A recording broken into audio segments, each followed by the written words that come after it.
Sveiki visi. Atėjo laikas ištirti didžiausią planetos gyvatės taukų pardavėją Billą Gatesą, o taip pat jo nuplyšusią pasaulėžiūrą, tariamus filantropinius motyvus, mokslo monopolizavimą, planetos gelbėtojo elgesio modelį ir galimus galutinius žaidimus. Norint suprasti oportunistą Billą Gatesą, reikia pasinerti į istoriją ir įsisavinti jo pagrindinį požiūrį.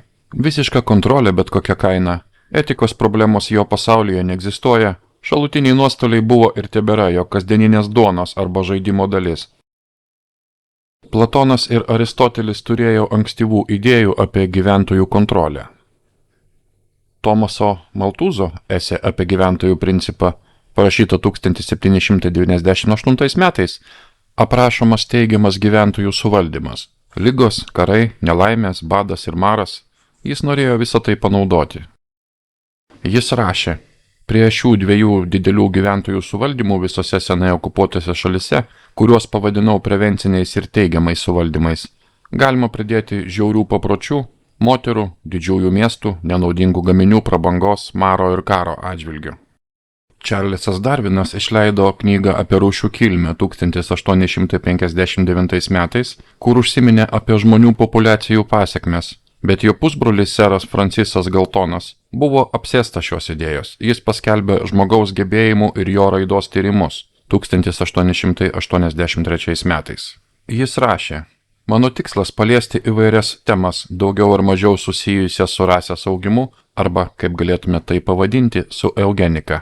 20-ojo amžiaus pradžioje eugenika tapo universitetų akademinė disciplina.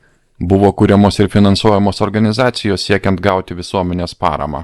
Kaizerio Vilhelmo institutas Berlyne ir Cold Spring Harbor New York'e atmetė mintį, kad visi žmonės gimsta lygus.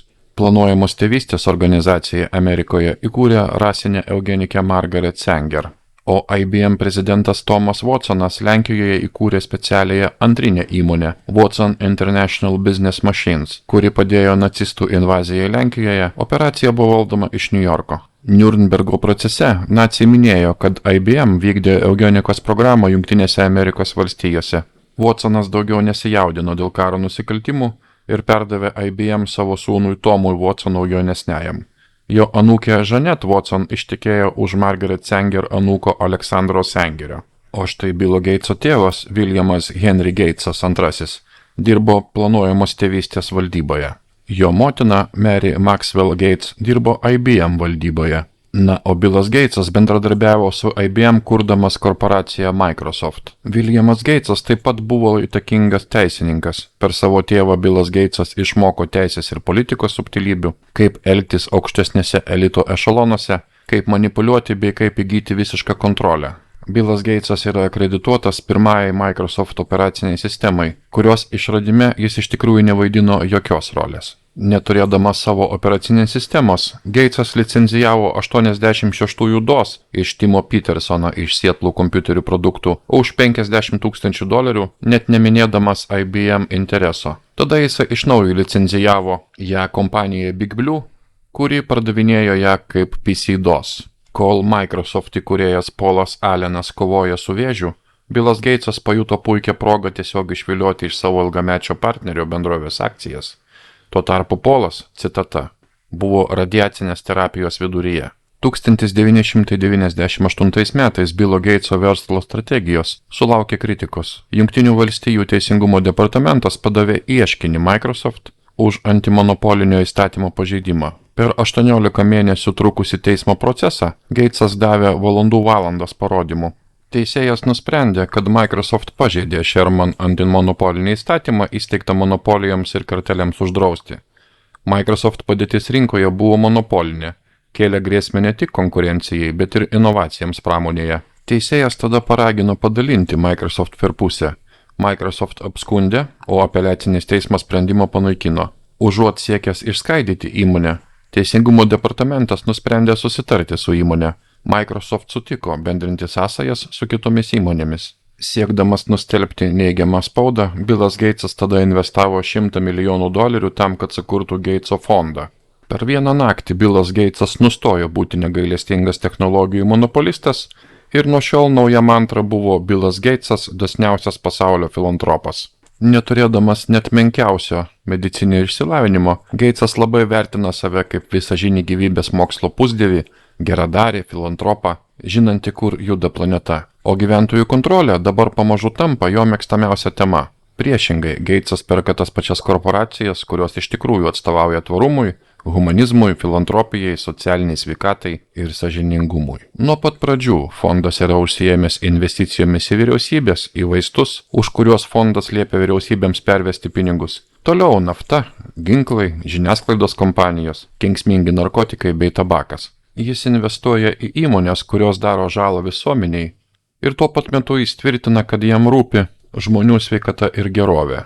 Štai Slimas ir Billas Geitsas pranešė apie $50 milijonų skirimą Latamo sveikatos projektui, o Slimui priklauso Sigatam, kuri buvo 80% valdoma Philip Morriso. 2010-aisiais Geitsas nusipirko daugiau nei $500 000 Monsanto akcijų už $23 milijardus, siekdamas kabutėse pamaitinti pasaulį. Tačiau liko nepastebėta, kokie panašus yra Microsoft ir Monsanto verslo modeliai, jų gebėjimas įtraukti įmonės į savo produktus. Jis pasakė, nors apie 3 milijonus kompiuterių yra parduodami kas metai Kinijoje, tačiau žmonės nemoka už programinį įrangą. Kažkurią dieną jie visgi susimokės. Kol jie tai vagia, mes norime, kad jie vogtų mūsiškę įrangą. Jie taps tarsi pripratę prie tos įrangos ir mes kada nors sugalvosime, kaip iš jų surinkti pinigus sekantį dešimtmetį. Geitso fondas bei Microsoft išlieka neatsiejami partneriai. Indonezija 2008 metai. Pasak Wikileaks ir Cablegate 2010 metais. Citata. Ambasadorius paprašė susitikimo su Geitso fondu per Microsoft kontaktą. Geitsas tada panaudojo kabutėse sveikatą kaip priežastį įkalbėti juos pirkti produktus iš Microsoftų tuo pat metu. Kaip pavyzdys, Geitsas pasirenka šalį, kurioje yra didelis neraštingumo lygis, paprastai trečiojo pasaulio šalį. Monopolizuoja nevyriausybinių organizacijų sektorių, remdamasis humanitarinės pagalbos prielaida. Pavyzdžiui, AIDS. Tiesiog teigia, kad vyrų lytinių organų žalojimas gali išspręsti AIDS, kam nėra jokio mokslinio pagrindo. Šablonas. Tačiau šios pseudomokslinių bandymų serijos baigėsi papildoma žala, kurios iš tikrųjų net neįmanoma įvertinti. Manoma, kad tada nukentėjo iki 35 milijonų berniukų ir vyrų. Visa tai buvo pagrįsta tariamais tyrimais, kurie buvo skylėti kaip šveicariškas sūris. Šablonas. Neraštingi ir neturtingi žmonės yra įtikinami dalyvauti nesubrendusiose Geitso vakcinacijos programuose su klaidingas pažadais. Ir vėl atsiranda žala visur, kur tik akis mato. Kitas pavyzdys yra susijęs su nelegaliais Geitso fondo eksperimentais Indijoje. Šablonas. Vėlgi, mes kalbame apie neįsivaizduojamą dydžio šalutinę žalą, nuo kurios nukentėjo 491 000 Indijos mergaičių, moterų bei kūdikių. Tada Indijos parlamentas sudarė darbo grupę, kuri pašalino Geitso fondą iš Indijos. Tačiau jie vėl grįžo į Indiją per koronos krizę. Citata. 491 000 papildomų paralyžiaus atvejų nebūtų buvę kitaip pastebėti. Kita citata. Koreliacija tarp nepoliomelito ūminio suglebusio paralyžiaus dažnio ir pulso poliomelito dažnio Indijoje. Geitsas negalėjo visko nupirkti, kad visa tai liktų užmarštyje. Modelis.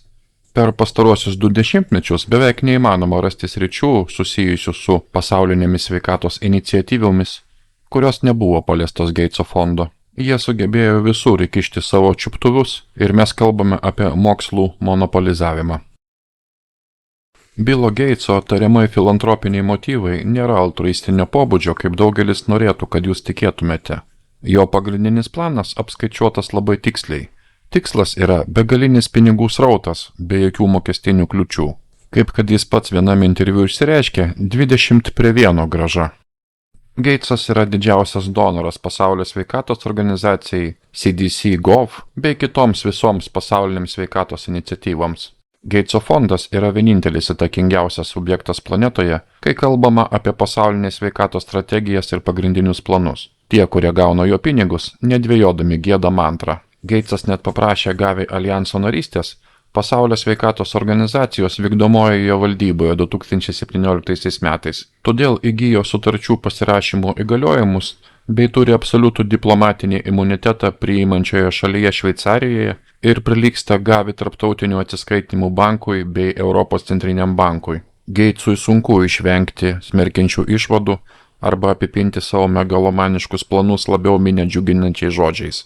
Šis TED pokalbis jau apskriejo pasaulį, kur po pasaulinės sveikatos priedanga jau garsiai galvojama apie tvaresnę gyventojų kontrolę. Vėl turime atsigręžti į istoriją bei Kissingerio ataskaitą, išleistą 1974 metais. O ten rašoma, nors akivaizdu, kad gyventojų spaudimas nėra vienintelis su tuo susijęs veiksnys, tokio pobūdžio nusivylimai yra daug mažiau tikėtini lėto arba nulinio gyventojų skaičiaus augimo sąlygomis. Buvęs valstybės sekretorius Henris Kissingeris, Davido Rockefellerio partneris, yra pasakęs, kas kontroliuoja maisto tiekimą, tas ir valdo žmonės.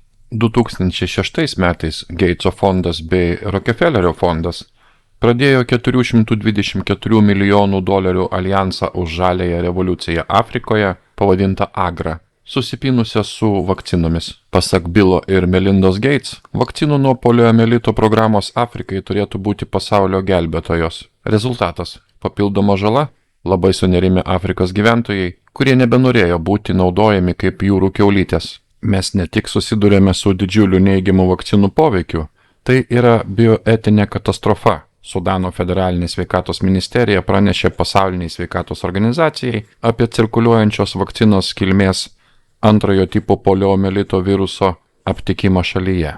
Šablonas. Visa tai nedaro įspūdžio Billui ir Melindai Gates. Gatesų vėlgi sunku nuslėpti entuziazmą dėl etiškai labai abejotinių eksperimentų. Tai beveik primena ekstatinį išsipildymą. Viskas, kas genetiškai modifikuota, turi patekti į visus biologinius ciklus.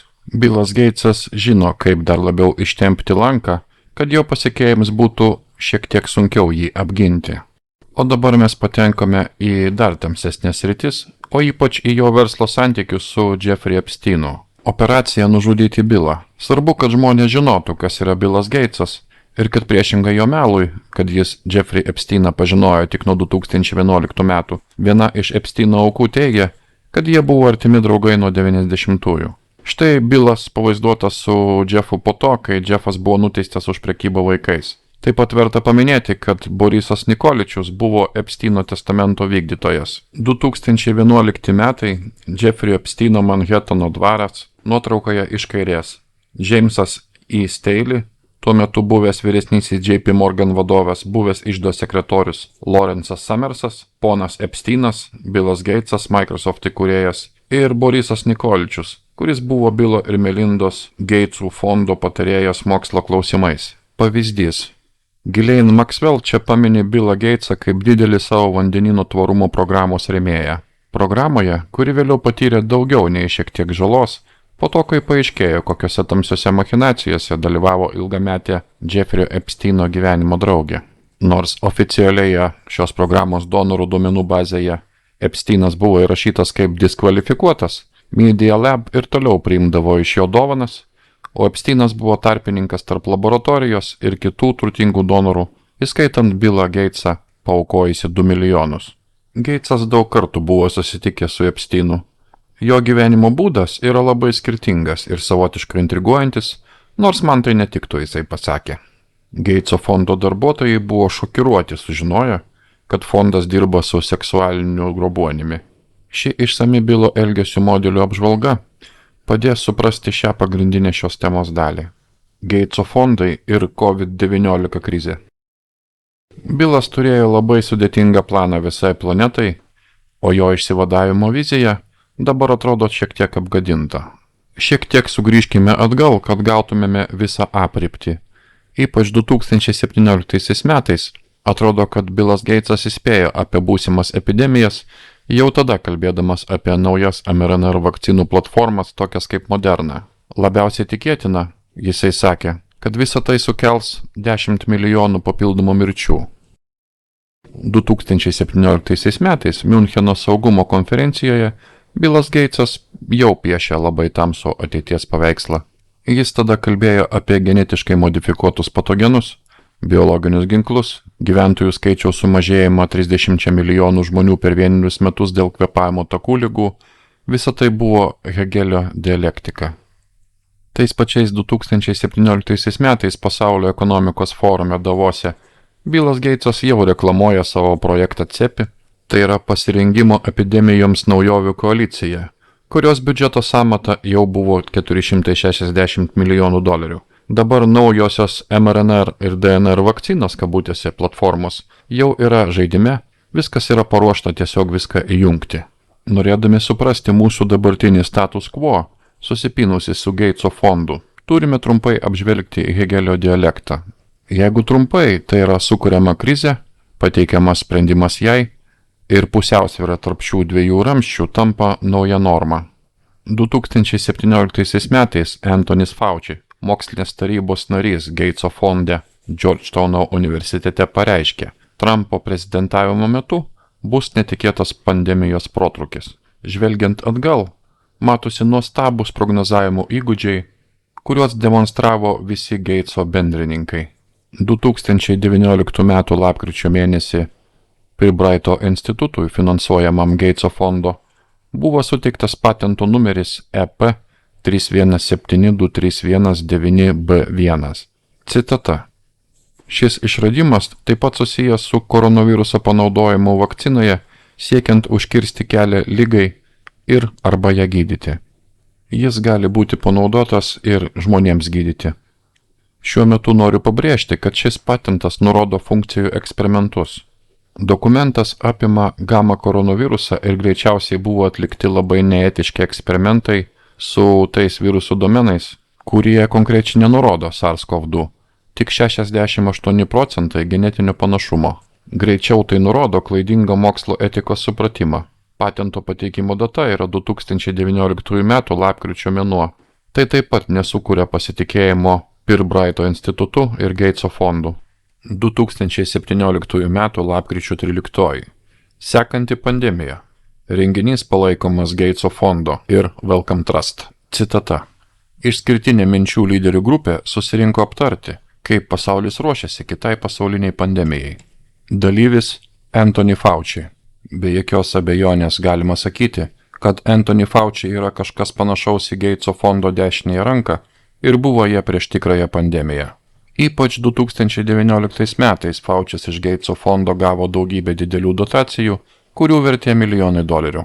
2019 m. spalio mėnesį įvyko populiarusis renginys 201, kurį organizavo Billo ir Melindos Gatesų fondas, Pasaulio ekonomikos forumas bei Johno Hopkinso sveikatos apsaugos centras. Kaip ir ankstesniais metais, renginyje pavadintame Clade X, vėl buvo kalbama apie pandemijos pratybas, kurios buvo labai tikslios dėl problemų, susijusių su pranešimu apie ribojančias priemonės skirtas izoliuoti žmonėms. Pasaulinė Gateso fondo vykdomo monopolizavimo dilema, susijusi su pasauliniais pandemijos naratyvais ir tyrimų šališkumu, gali būti traktuojama tik paviršutiniškai. Dabar visą tai turėtų suteikti pakankamai peno apmąstymams.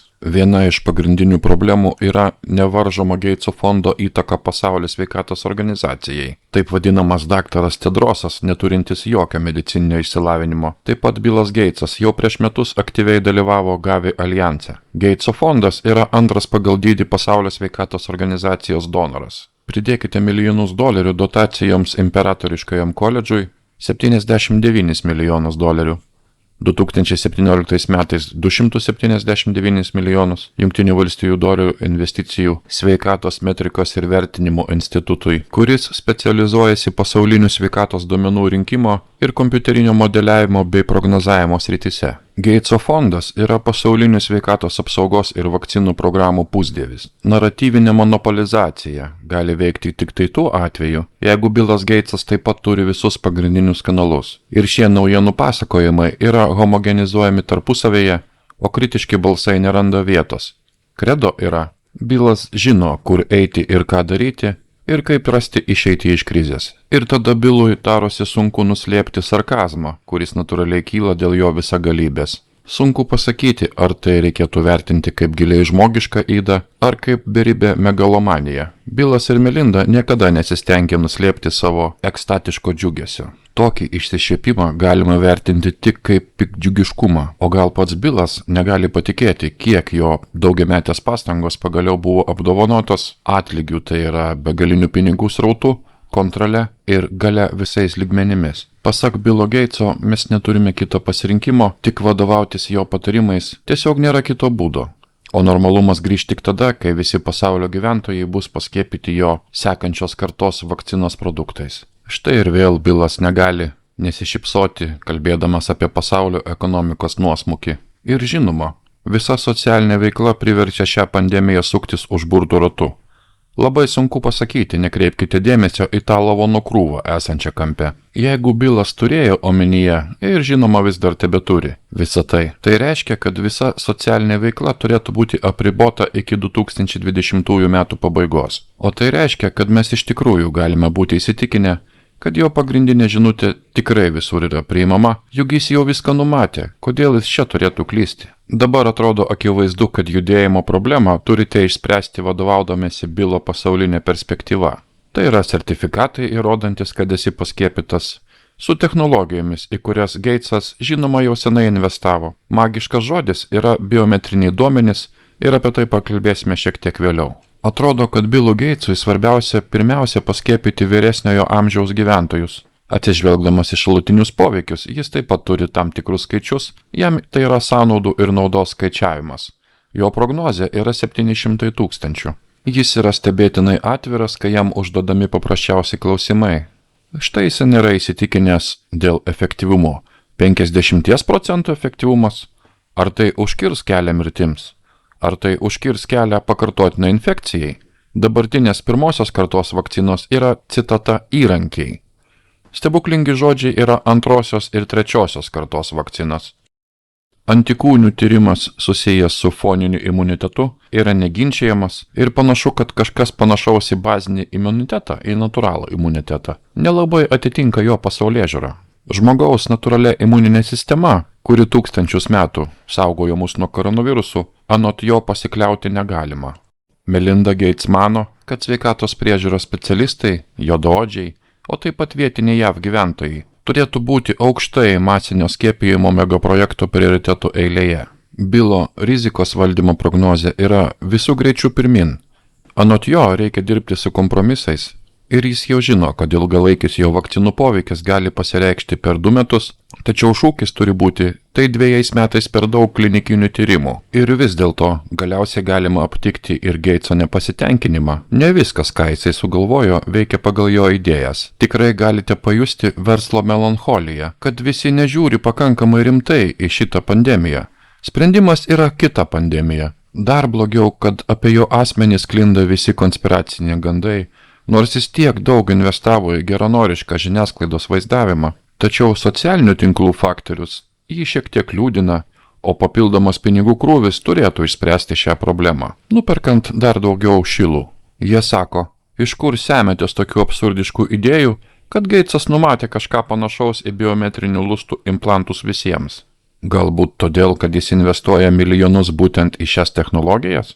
Štai pavyzdžiui tokia. Medicinės informacijos saugojimas po oda. Naudojant specializuotus dažus, įvedamus kartu su vakcina, visa tai gali įgalinti vieno paciento talpyklą, kurioje būtų saugojama visa vakcinacijos istorija. Šis tyrimas buvo finansuotas Bilo ir Melindos Gates fondo ir Kocho instituto granto iš Nacionalinio vėžio instituto. Tačiau apie tai kiek vėliau. Kol kas pasilikime prie kitos pandemijos. Bilas ir Melinda yra tvirtai įsitikinę, kad jis sulauks dėmesio, kurio nusipelnė. Išdykęs šypsnys turėtų būti atleistas, kai kalbama apie Geitso prognozes ir tai, kad jis iki šiol visada buvo teisus. Priminimas, kaip pasak Bilo Geitso bus sprendžiama kita pandemija, žinoma, su pasaulinė pandemijos ugniagesių tarnyba. Bilas yra įsitikinęs, kad ši investicija bus geriausia iš visų investicijų mūsų planetai. Problema, kaip suvaldyti tokį globalų įvykį, apima skaitmeninių sertifikato įvedimą. Microsoft jau pateikė pradinius pasiūlymus mokyklose dėl PGR testo būsenos. Atminkite, Microsoft ir Gateso fondas yra neatsiejami. Microsoft įkūrėjas Bilas Gatesas yra didžiulis Aadhaar, dabar didžiausias pasaulyje biometrinės duomenų bazės rėmėjas. Štai čia Gatesas 2020 m. kovo mėnesį aptarė Aadhaar duomenų bazės schemos pranašumus ir tai, kaip ji neleidžia netikriems žmonėms užsiregistruoti vyriausybės darbo užmokesčio sąraše. Logiška ir nuoseklu galvoti apie ID 2020, Gates fondo, širdinga investicija į pandemiją, kontekste apie vakcinacijos sertifikatus ir kelionių laisvę.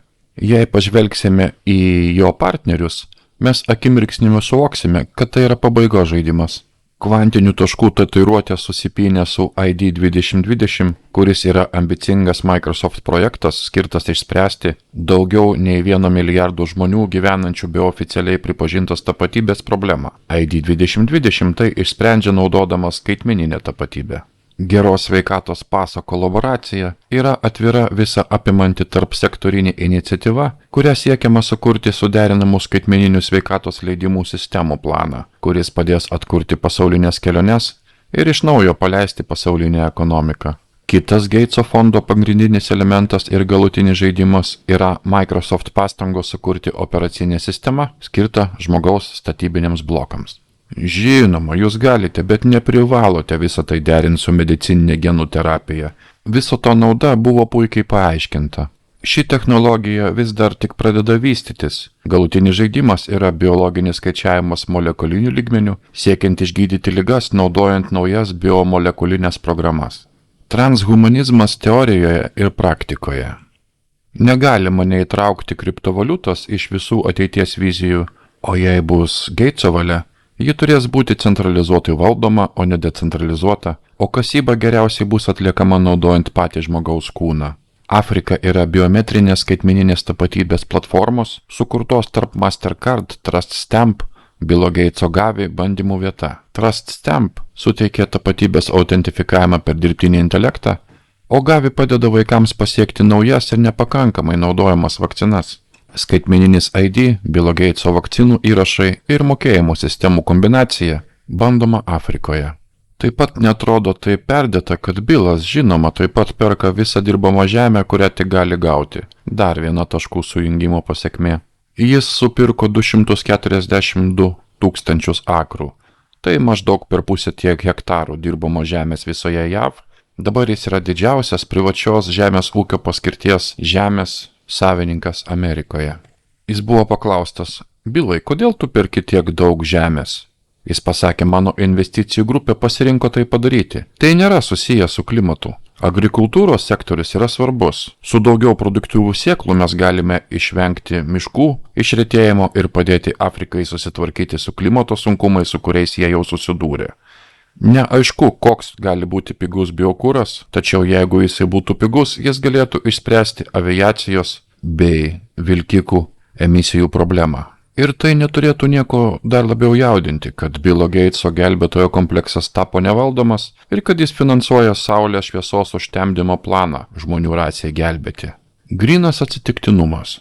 Na arba tai, kad Billas Gatesas finansuoja grupę, kuri planuoja iškirsti 70 milijonų akrų arba perpus tiek hektarų miško tam, kad išgelbėti planetą. Išties dieviška misija, ar ne?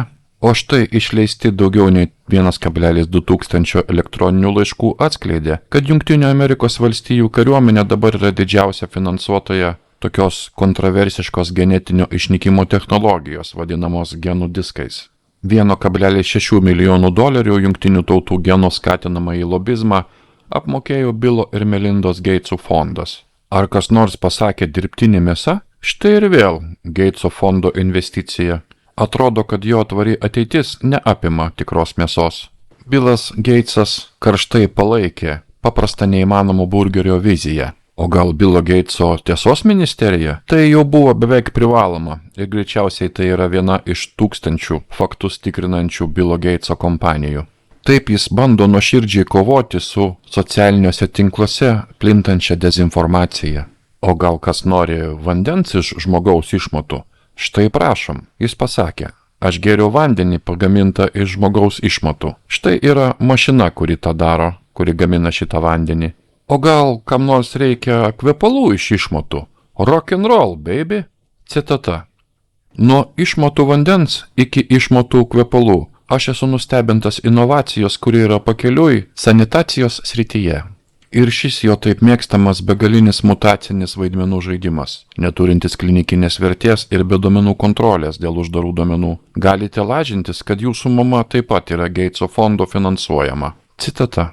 Next Strain naudoja genetinius virusų duomenis tam, kad padėtų mokslininkams sekti ligų protrūkių plitimą. Galbūt dabar tinkamiausias laikas leisti Bilo Geitso animaciniam ego apibendrinti visą šią dilemą.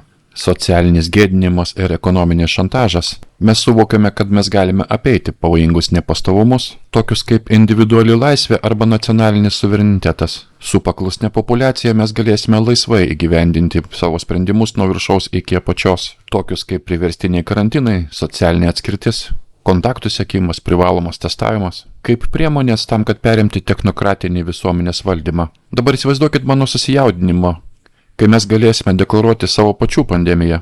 Tai buvo mano šansas atrodyti kaip viešos sveikatos Nostradamus ir pozicionuoti save ir mano kolegas tokius kaip daktaras Fauci, kaip de facto valdžią, atsakų ir sprendimams per išpūstus pasaulio pabaigos scenarijus, kompiuterio simulacijas. Mūsų apgailėtini kontrolės iškrypėliai įvedė žiaurias taisyklės bei drakoniškus lockdownus, net po to, kai mūsų gąsdinimai išaiškėjo kaip netikri. Prigazdinti ir gero norinti žmonės toliau paklūsta privalomiems ir kvailiems, taip vadinamų lyderių reikalavimams. Pasiekę globalų lockdowną ir medicininę komendanto valandą, mes laikėme įkaitais jūsų galimybę susiburti, dirbti, keliauti ir daryti bet ką, iki tol, kol mes būsime pasiruošę vykdyti savo didesnį planą. Man patinka vadinti tai pirmą pandemiją, nes patikėkit, mes jau dirbame ir prie kitų. Mūsų galutinis sprendimas yra priversti jūs maldauti, kad būtumėte vakcinuojami, žymimi ir individualiai sekami. Kaip galvijai, mano fondas ne tik naudosis teisiniu imunitetu ir trilijoniniais pelnais, bet šitos privalomos eksperimentinės vakcinos mus pastums taip stipriai kelyje link centralizuotos globalios kontrolės. Jeigu tik mano senas geras draugas Jeffrey Epsteinas būtų čia ir mes galėtumėme švęsti tai Lolita Express borte. Taigi atsiminkite, globalūs piliečiai, tai baigsis, kai aš pasakysiu, kad tai baigsis. Tai gali būti metai, gali būti 2 metai, o galbūt ir niekada. Aš garantuoju, jeigu tai bus mano valia, jūs negalėsite padaryti nieko, kad tai sustabdyti. Tiesiog atiduokite savo asmeninės laisvės ir sveiką protą mūsų baimės pardavėjams vyriausybėje bei medijoje, kadangi jie visi dirba mums ir eina pakeliui su mumis. Taigi, o dabar dovanokite man, nes aš turiu atlikti dvasių virimo ritualą su Marina Abramovič. Iki... Išsamų visų Bilo ir Melindos Geitsų fondo pažeidimo duomenų sąrašą ir laiko juostą galite peržiūrėti čia, tinklalapyje techrights.org. Be to labai raginu sekti puikų mokslininką Keviną McKernaną, kuris kruopščiai seka Bilo ir Melindos Geitsų fondo vykdomą universitetų ir mokslo monopolizavimą. Kaip mes dabar galime apsiginti nuo šio savo gyvenimo monopolizavimo, yra daugiau nei pagrįstas klausimas. Nepaklusimas yra raktas į sėkmę. Ar tikrai norime ateities, kurioje mūsų gyvenimą lemtų išskirtiniai technokratai? Ypatingai technokratai, kurių ego buvo sužeistas žmonių, kurie pažemino juos dėl jų pačių godumo ir nesažiningumo, kaip kad šiuo atveju, pavaišinus Billą Geitsą pyragų tiesiai į veidą. Kaip priemonė į sėkmę nepaklusimo atveju žinoma visada yra humoras. Šiais neramiais laikais kredo turi būti niekada neprarasti humoro jausmo. Humoras yra ginklas prieš technokratinius pokyčius. Paskutinis, tačiau nemažiau svarbus dalykas. Dar kartą primiktinai rekomenduojama susidoroti su darbotvarkė 21 ir darbotvarkė 2030. Daugelis žmonių paprasčiausiai nesuvokia, kad prisidengiant tvarumu įsigali pasaulinė nežmoniška politika. Nepaklusimas apima pagrindinės demokratinės teisės, kurias mes taip sunkiai stengiamės įgyti per pastaruosius šimtmečius visame pasaulyje, tačiau ypatingai vakarų pusrutulyje. Mes nenorime ir negalime sau leisti atsisakyti šių laimėjimų dėl begalinio kelių niekšų pelno.